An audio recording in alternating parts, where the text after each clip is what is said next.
Mensagens do Evangelho.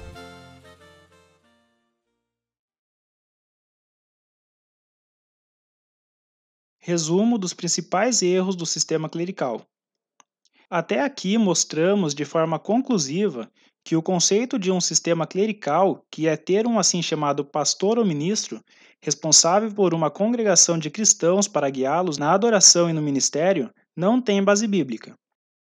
E não só falta isso base bíblica, como chega a ser até mesmo contrário ao ensino do Novo Testamento. Os pontos a seguir formam um breve resumo dos princípios que cobrimos até aqui e mostram por que o sistema clerical na igreja não está em conformidade com a palavra de Deus. 1. Não é dado ao Espírito de Deus o seu lugar de direito para presidir na Assembleia. Já que ele está presente para dirigir e controlar os procedimentos, o fato de se colocar um clérigo nesse lugar, na prática, dispensa o Espírito e interfere em sua direção. Filipenses capítulo 3, verso 3, 1 Coríntios capítulo 12, verso 11. 2. Como consequência de não ser concedido ao Espírito o seu lugar para guiar a Assembleia como ele quiser, o sacerdócio de todos os crentes é violado na prática. 1 Pedro capítulo 2, verso 5, Apocalipse capítulo 1, verso 6, capítulo 5, verso 10, Hebreus capítulo 13, verso 15 ao 16. O Espírito de Deus deveria poder usar qualquer irmão que escolher para apresentar ações de graças e adoração em nome de toda a Assembleia, mas o sistema impede que isto aconteça. 3. Outra consequência de não ser concedido ao Espírito o seu lugar para dirigir na Assembleia é que o livre exercício dos dons nas reuniões é proibido pelos limites arbitrários colocados para o ministério, o qual fica restrito a uma pessoa, o assim chamado pastor, a quem é outorgado o direito oficial de fazê-lo. 1 Coríntios capítulo 14, verso 27 ao 33. 4. Além disso, existe pouco ou nenhum recurso para verificar e equilibrar o ensino.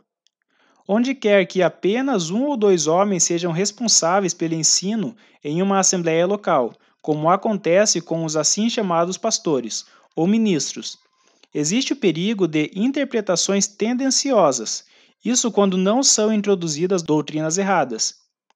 Por outro lado, onde o Espírito Santo tem liberdade de falar através dos diversos dons existentes na Assembleia, além de serem trazidas à luz mais facetas da verdade, existe também uma maior imunidade contra o erro.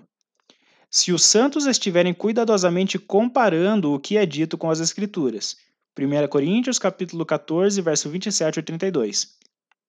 5. O sistema clerical tende a promover uma apatia entre os que fazem parte da congregação. Por não dar liberdade às pessoas para que contribuam no ministério, é comum ocorrer uma falta de exercício nas coisas divinas. Muitos acham que não precisam se preocupar com o ministério, já que a organização eclesiástica a qual pertencem está pagando alguém, o clérigo, para fazer esse trabalho para eles.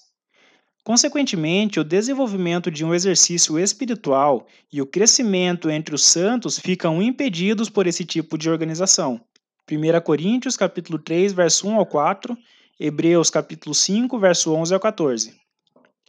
6. O sistema favorece uma situação em que as pessoas se congregam em torno de um orador hábil, violando assim os princípios dados para que os cristãos estejam congregados pelo Espírito somente para o nome do Senhor Jesus Cristo. 1 Coríntios capítulo 1, verso 12 ao 13, capítulo 3, verso 3 ao 4, Mateus capítulo 18, verso 20. 7. O sistema interfere com a responsabilidade imediata dos servos, a qual é para com o Senhor no exercício dos dons. A pessoa, o clérigo, passa a ser responsável em prestar contas a uma organização criada pelos homens, que está acima dele, a qual cuida dele em questões práticas, como o salário que recebe. O clérigo é responsável por manter os padrões e métodos do ministério da organização e por atingir as metas que a organização determina para ele. E assim acaba sendo controlado pela organização, ao invés de servir diretamente sob o senhorio de Cristo. 1 Coríntios capítulo 7, verso 22 a 23, Gálatas capítulo 1, verso 10.